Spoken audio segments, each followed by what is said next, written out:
사랑하는 구독자님들, 오늘 여러분께 매우 민감하면서도 중요한 건강 주제에 대해 말씀드리고자 합니다. 혹시 이런 경험 있으십니까? 친밀한 관계를 가지고 난 후 분명히 절정의 순간을 느꼈는데 막상 확인해 보니 정액이 거의 나오지 않거나 아예 나오지 않는 상황 말입니다.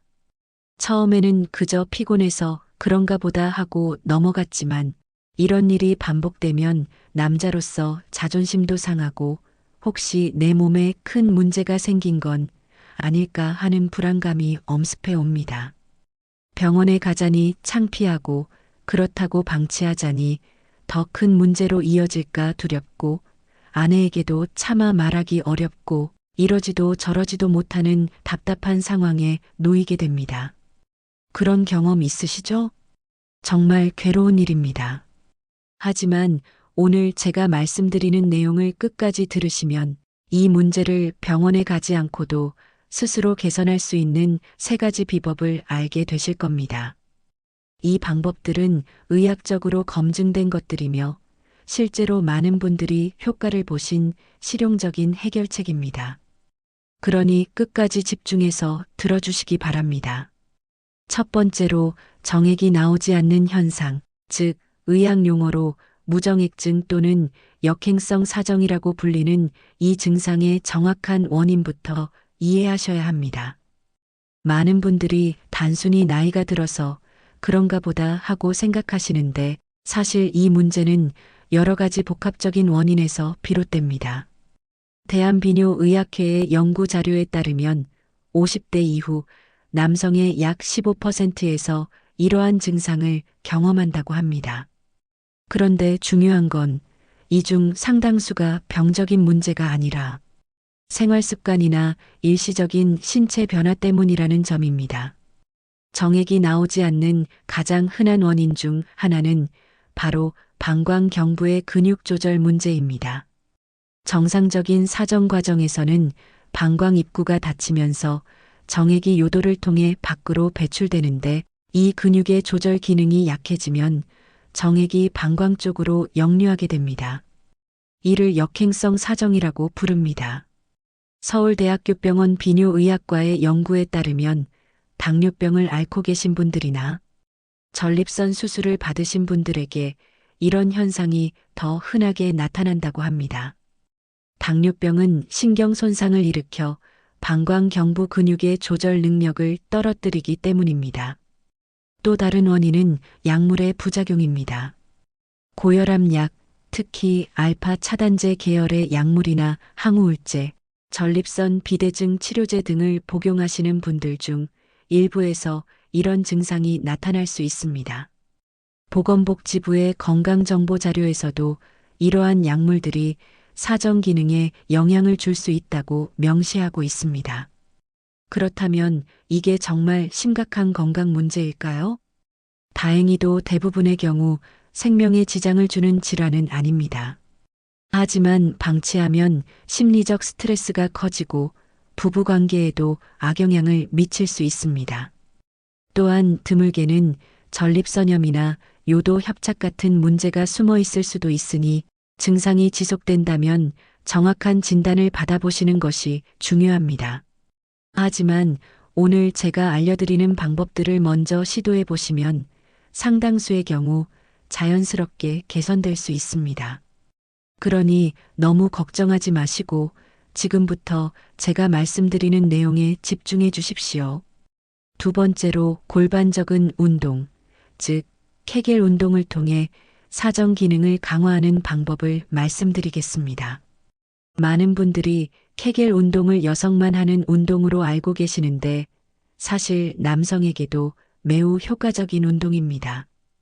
국제비뇨기과 학회지에 발표된 연구에 따르면 골반적인 운동을 꾸준히 실시한 남성들의 약 70%에서 사정 기능과 발기 기능이 개선되었다고 합니다. 골반적은 방광과 직장, 그리고 생식기를 지지하는 근육입니다. 이 근육이 약해지면 방광경부의 조절 능력도 함께 떨어지게 됩니다. 따라서 이 근육을 강화하면 사정시 정액이 제대로 배출되는데 큰 도움이 됩니다. 그럼 구체적으로 어떻게 운동하는지 알려드리겠습니다. 먼저 골반저근의 위치를 찾아야 합니다. 소변을 보다가 중간에 멈춰 보세요.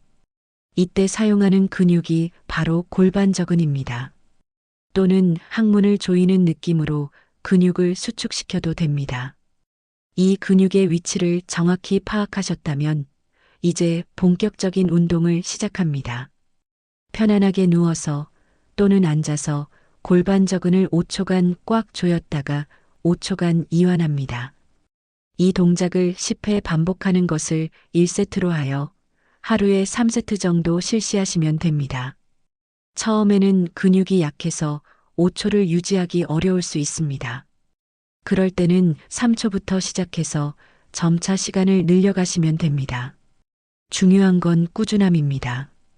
한국성과학연구소의 자료에 따르면 최소 8주 이상 꾸준히 운동해야 눈에 띄는 효과를 볼 수 있다고 합니다.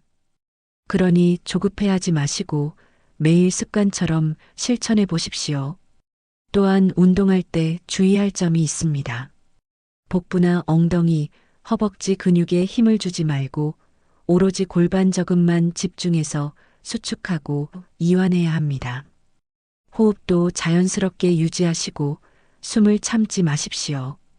그리고 운동 중에 소변을 자주 참는 연습을 하는 것은 오히려 방광, 건강에 해로울 수 있으니 피하시기 바랍니다. 실제로 제 주변의 한 구독자님은 이 운동을 3개월 동안 꾸준히 하신 후 사정량이 눈에 띄게 늘어났다고 감사 인사를 전해오셨습니다. 처음에는 반신반의하셨지만 포기하지 않고 매일 실천하신 결과였습니다. 여러분도 할 수 있습니다. 지금 당장 시작해 보십시오. 세 번째로 수분 섭취와 식습관을 개선하여 정액 생성을 촉진하는 방법입니다. 많은 분들이 간과하시는 부분인데 정액의 대부분은 수분으로 이루어져 있습니다. 세계보건기구의 연구 자료에 따르면 정액의 약 95% 이상이 수분이며 나머지는 정자와 각종 영양 성분으로 구성되어 있습니다. 따라서 충분한 수분 섭취는 정액량 증가에 필수적입니다. 하루에 최소 2리터, 즉 8잔 정도의 물을 마시는 것이 권장됩니다.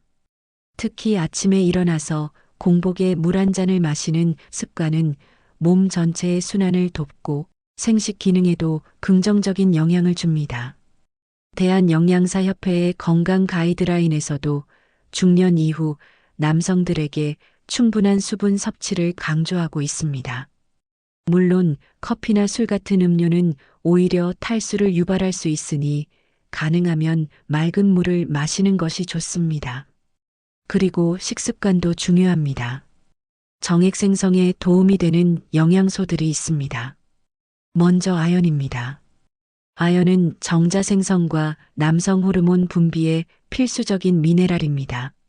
서울대학교 식품영양학과의 연구에 따르면 아연이 부족하면 정액량이 감소하고 정자의 질도 떨어진다고 합니다. 아연이 풍부한 음식으로는 굴, 소고기, 호박씨, 견과류 등이 있습니다. 특히 굴은 아연 함량이 매우 높아서 일주일에 2~3번 정도 섭취하시면 좋습니다. 다음으로 비타민 C와 E입니다. 이들은 강력한 항산화 작용을 하여 생식세포를 보호하고 정액의 질을 높여줍니다. 고려대학교 의과대학의 연구에서도 항산화 영양소가 남성 생식 건강에 긍정적인 영향을 준다고 밝혀졌습니다. 비타민 C는 감귤류, 딸기, 브로콜리 등에 많이 들어있고 비타민 E는 견과류, 아보카도, 시금치 등에 풍부합니다. 또한 오메가3 지방산도 중요합니다. 오메가3는 혈액순환을 개선하고 염증을 줄여주어 전립선 건강과 생식 기능에 도움을 줍니다. 등푸른 생선인 고등어, 삼치, 연어 등을 일주일에 2~3번 드시면 좋습니다. 반대로 피해야 할 음식도 있습니다.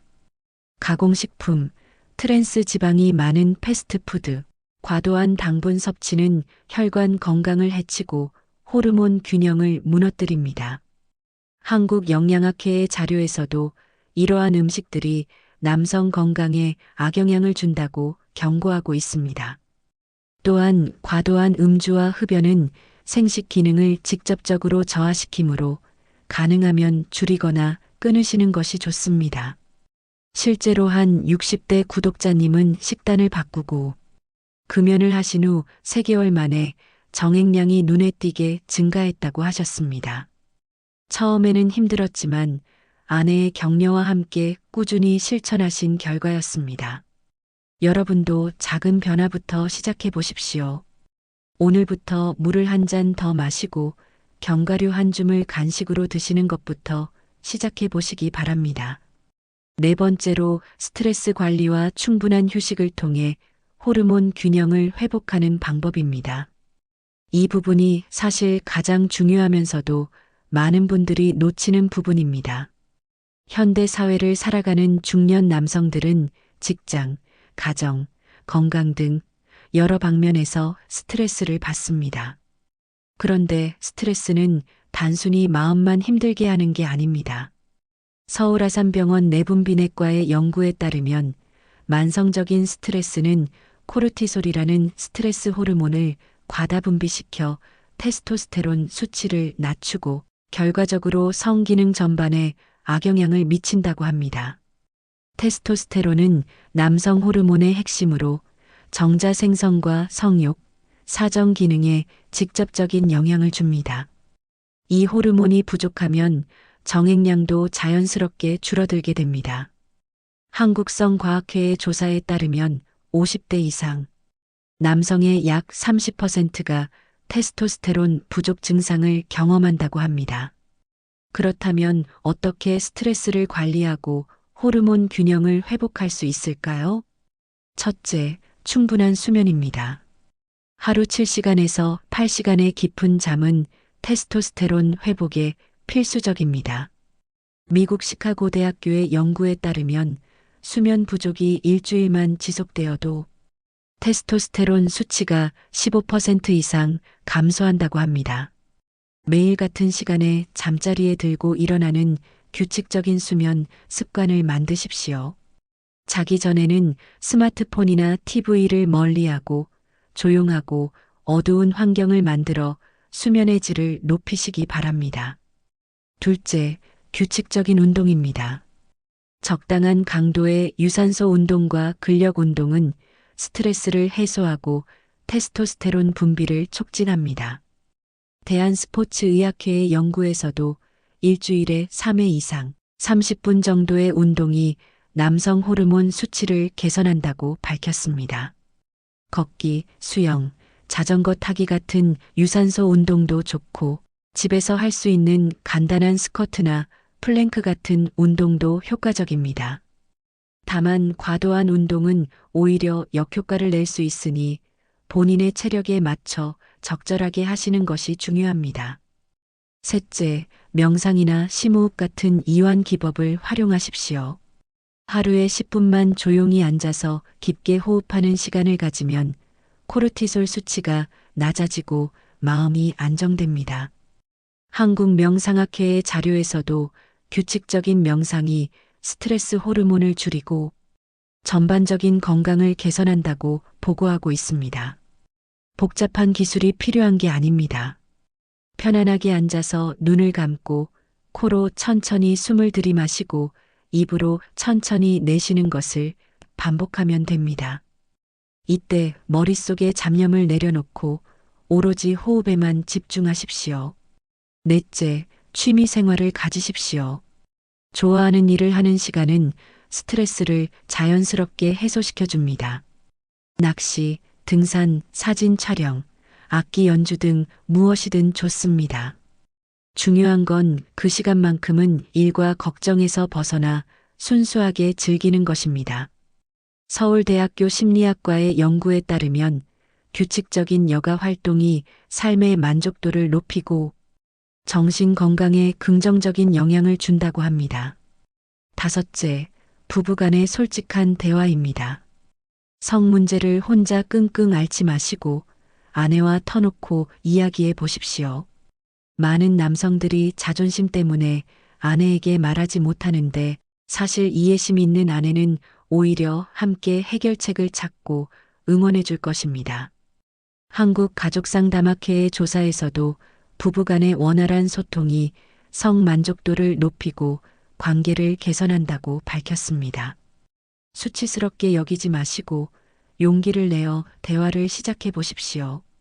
실제로 제가 아는 한 분은 아내와 솔직하게 이야기를 나눈 후 함께 건강한 생활 습관을 만들어가며 문제를 극복하셨습니다. 아내의 따뜻한 지지가 가장 큰 힘이 되었다고 하셨습니다. 여러분도 용기를 내보십시오.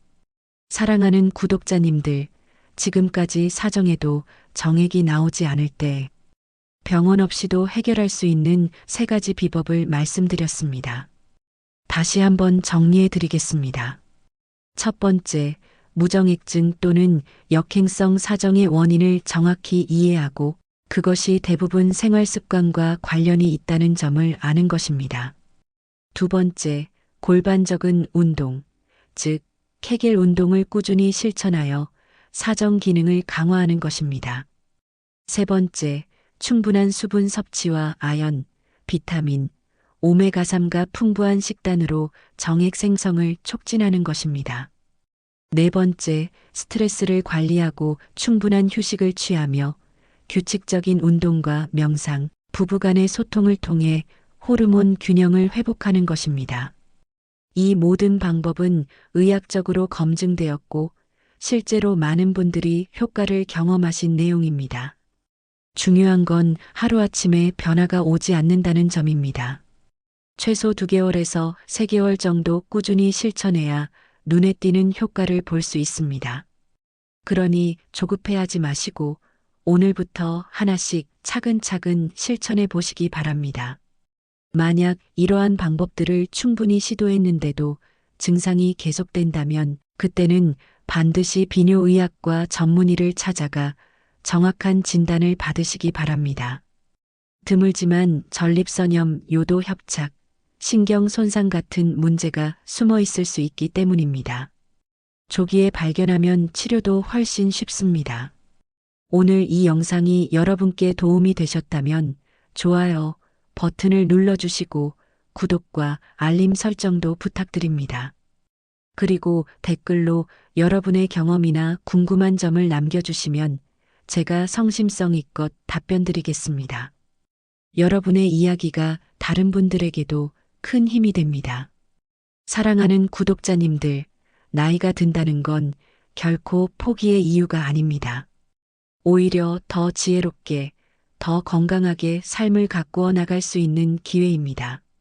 오늘 배운 내용을 바탕으로 자신감을 회복하시고 아내와 더욱 행복한 관계를 만들어 가시기 바랍니다.